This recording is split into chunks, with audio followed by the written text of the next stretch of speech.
de su empresa a ser realmente un cesante o casi un jubilado.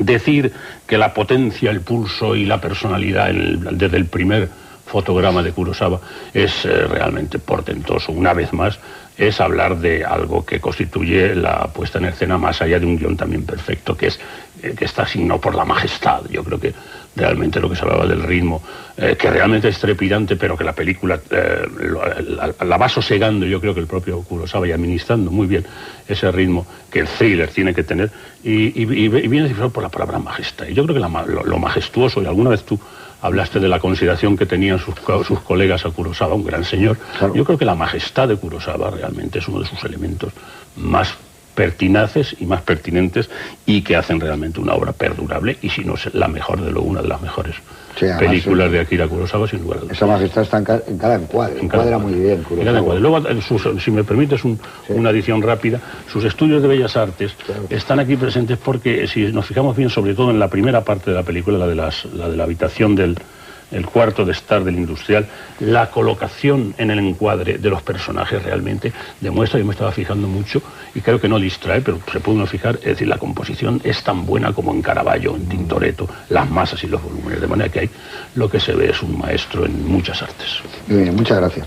Pues Alberto Cuenca, buenas noches. Muy buenas noches, José Luis. Dinos algo de esta película de Kurosawa antes de que la vamos a ver. Que es una película maravillosa, que estoy deseando volverla a ver, que es larga, pero que se hace corta, como se ha dicho aquí, que es una película que en su segunda parte, y lo ha dicho ya Miguel, yo también pensaba comentarlo, evoca la persecución implacable de Peter Lorre en M, el vampiro de Düsseldorf, de Fritz Lang, que es una película muy deudora de los maestros de Kurosawa, que no son otros que Ford, ya se ha mencionado por Antonio, que no son otros que Renoir. A mí hay cosas que me recuerdan también a Renoir en la película, incluso con un género no habitual en Renoir, pero me recuerda la manera de hacer cine de Renoir, y por supuesto su compatriota Mizoguchi, que también está presente en todo el cine de Kurosawa, que está basado en una novela, se ha mencionado, de Ed McBain, una de las muchas novelas que Ed McBain ha escrito sobre lo que se llama la Brigada 87 o el Distrito 87, en inglés se dice 87th Precinct, y que son novelas en las que el protagonista, con ser el detective Steve Carella, es mucho más colectivo que individual. Es toda la comisaría la que se pone en funcionamiento para desvelar un caso.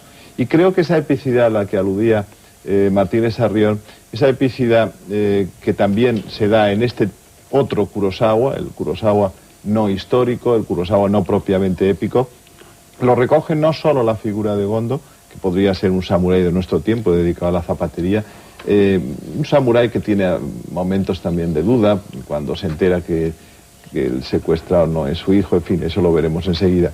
Pero también se representa esa epicidad por el grupo humano de la policía.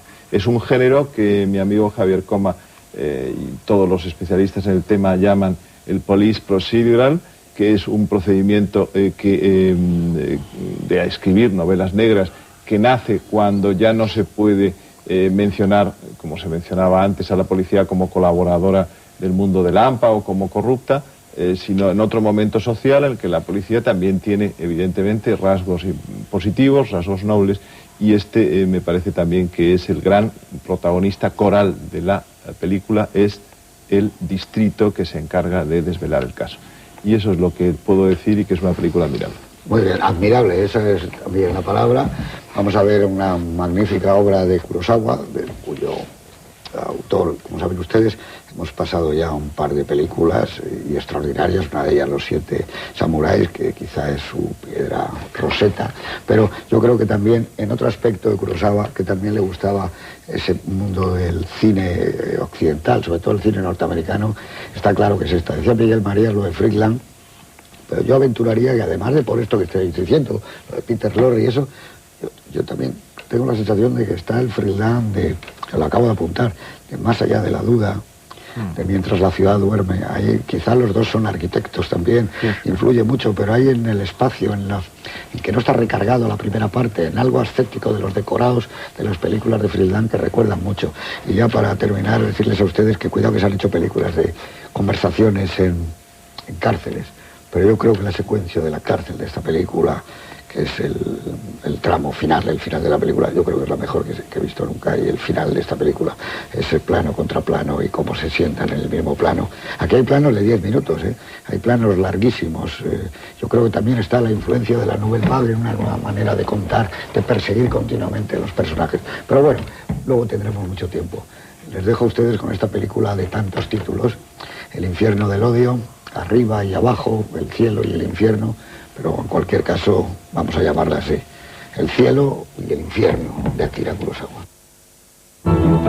Aquí estamos, de vuelta de Yokohama, que por cierto es una ciudad que no tiene nada que ver, la del año 63, con la que yo he tenido la suerte de poder ver en julio, porque es otra ciudad, no se parece absolutamente en nada. Y miré a ver si veía esa casa encima de la colina, pero no la vi, vamos. Y pasé un par de veces por allí, pero no vi esa casa. La película es del año 63, claro, hace ya muchos años de esto. Y en ese año, por ejemplo, Ramón Gómez de la Serna, que es el autor de Las Greguerías, entre docenas y docenas de libros, pues fallece en Buenos Aires, donde residía desde el final de la Guerra Civil, aunque vino aquí varias veces. Su tertulia en el Café Pombo duró 25 años, todo esto se sabe mucho. Lo que se sabe menos es que, por ejemplo, cuando Groucho Marx dice: señora, perdone que no me levante en su ataúd, eso es de Ramón Gómez de la Serna. Entró a saco bastante Groucho Marx en muchas cosas de Ramón Gómez de la Serna, que ha sido uno de los grandes, sin duda alguna, de nuestra literatura.